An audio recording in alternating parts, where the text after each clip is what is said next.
In this video, we're going to continue with the idea of exact trigonometry or trigonometric values. We're going to go into tangent, cotangent, cosecant, and cotangent. And we'll talk about what all those mean. We'll define the last three. Those are the reciprocal identities, so they're new. And then we'll talk about how to do a few more complex trigonometric values. So let's take a look at what all these things mean and relate them back to the unit circle. So let's first look at tangent. So if I make a unit circle, let's start there. And we've got a radius of 1, because that's what it means to be a unit circle.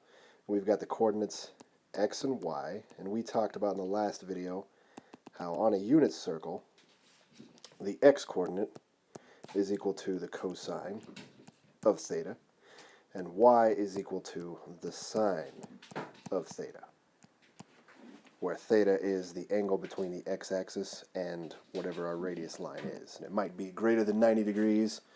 It's just going to go around the circle as it does. So tangent, if we think about it, in terms of this triangle here, we've got an x and a y. Tangent is equal to the opposite divided by the adjacent. So tangent of theta is equal to, in this case, y over x. Now we also know that tangent, or not necessarily tangent, but y is equal to sine, so we can extend this, do a little substitution. Sine of theta over cosine of theta. So if I wanted to figure out what a tangent is, I can figure out what the sine value is, what the cosine value is, and then make that fraction, do the division. So if you're asked to find a tangent problem, essentially you're going to have to find the sine and then the cosine, and then go from there. Now let's look at these next three examples here. The secant, the cosecant, and the cotangent. We call these the reciprocal identities. So secant, and this is one that is strange to mathematics. It ends up being 1 over the cosine of theta. Now why they paired secant and cosine instead of cosecant and cosine, we'll never know. But secant is the reciprocal of cosine. And if we were to take it back to right triangle trig, secant would be your adjacent divided by your hypotenuse. That's how it's defined. So either way you want to look at it, you could think of it as the reciprocal of cosine, or you could think of it back with right triangle trig, or in this case, with the unit circle, you're looking at 1 over x. Lots of ways to write it, all of which mean the same thing in this case. So secant is the reciprocal of cosine. So if we find cosine and then just put that number underneath 1, then you found it, or take the reciprocal of it if it's a fraction. Very similar, cosecant, which we abbreviate CSC, is going to be 1 over the sine of theta, which if we go to right triangle trig, that would be our hypotenuse divided by the opposite. Oh, looks like I messed these up. These two would flip on the secant. You'd have your hypotenuse on top and adjacent underneath. My mistake there. And then it would be 1 over y in the case of the unit circle. And then cotangent, which we abbreviate as COT, well, that's 1 over the tangent. And as we just talked about, tangent is sine over cosine. So we can write cotangent as cosine of theta over sine of theta. Or in this case, since regular tangent would be opposite over adjacent, cotangent would be adjacent over opposite. Or in this case, we'd be looking at x over y on the unit circle. So that's a quick breakdown of the three new trigonometric ratios, and we'll talk about what that means with some examples here in just a second. So let's talk about some examples. Let's find the exact value of tangent of 135 degrees. So the first thing I'm going to do, as we do with any of these, we're going to make a unit circle.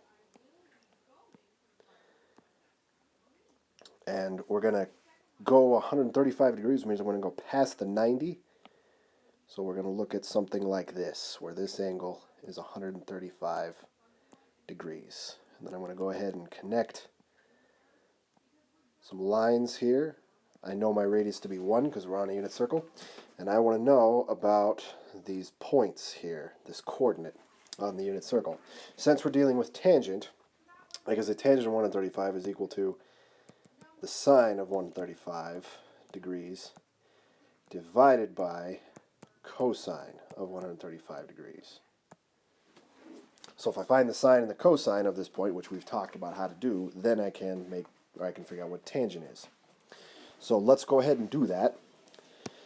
If we think about what this angle is right here, well, if we take 135 away from 180, that blue angle is going to be 45 degrees, which means I have a 45, 45, 90 triangle again, which if we think about the base case of that, square root of 2 will be the hypotenuse, and then we'll have 1 and 1, which, if we think about scale factors, how to get from this triangle, this blue triangle, to the red triangle, we'll have to divide by the square root of 2, because that's how I have to get from the square root of 2 to 1. We're thinking about scale factors are similar figures that are multiplied or scaled up or scaled down by a certain number.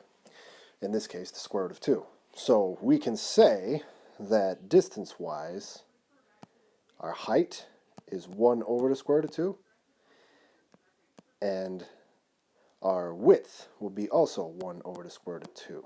And in this case, since the x-coordinate is negative, is going to the left, it's actually going to be a negative 1 over the square root of 2. Now we can use these numbers because the height, that's our sine. And the width here, this negative 1 over the square root of 2, that's our cosine.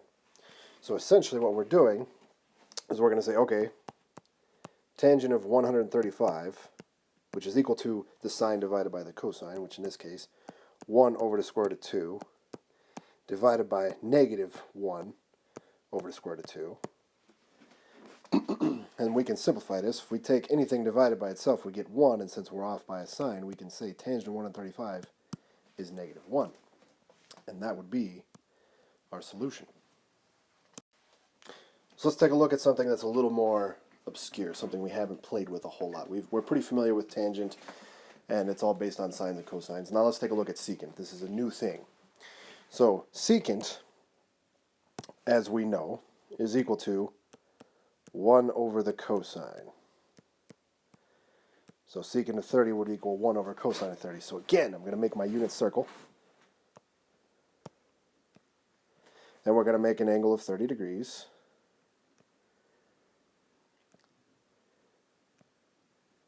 So this little guy is 30.